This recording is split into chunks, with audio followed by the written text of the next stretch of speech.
In 1975, Kodak buried the invention of the digital camera, and 145,000 workers lost their jobs when the company went bankrupt 37 years later. Yet the executives who made that call retired wealthy and were never named in a single headline. So why has no one ever told you that Kodak killed photography's future to protect its past?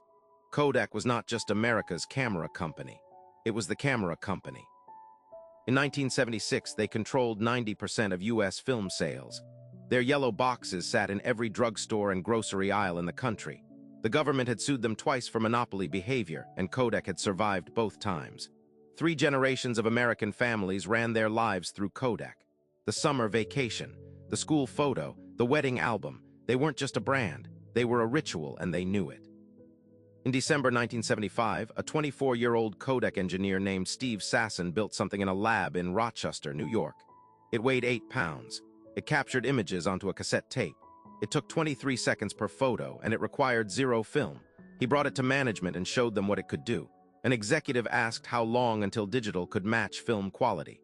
Sasson said 15 to 20 years. The room went quiet. Then they told him almost in those exact words to put the project away. Don't talk about it. Don't show it around. They weren't confused. They understood perfectly. Film wasn't just a product at Kodak. It was the entire business model. Development, processing, printing, every step generated margin. A digital camera would eliminate every single one. So they filed the patent in 1978 and buried the technology in a drawer for decades.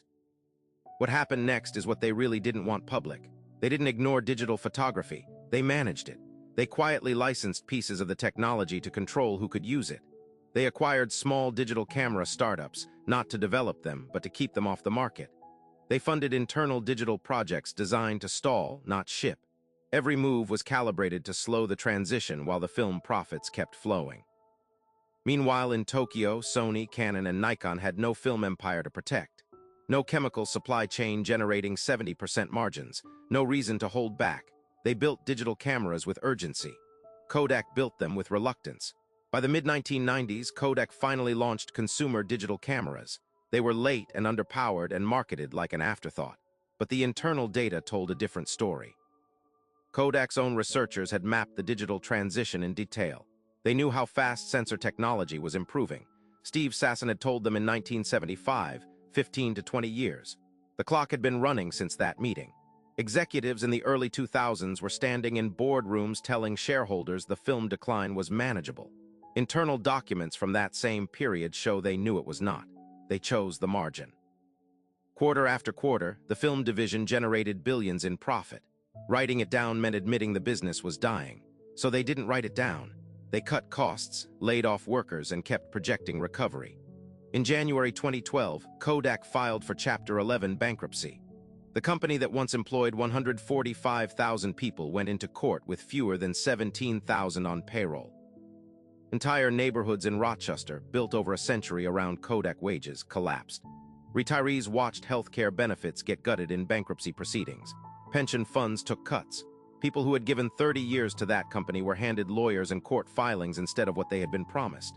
The executives who made the original call in 1975, long retired.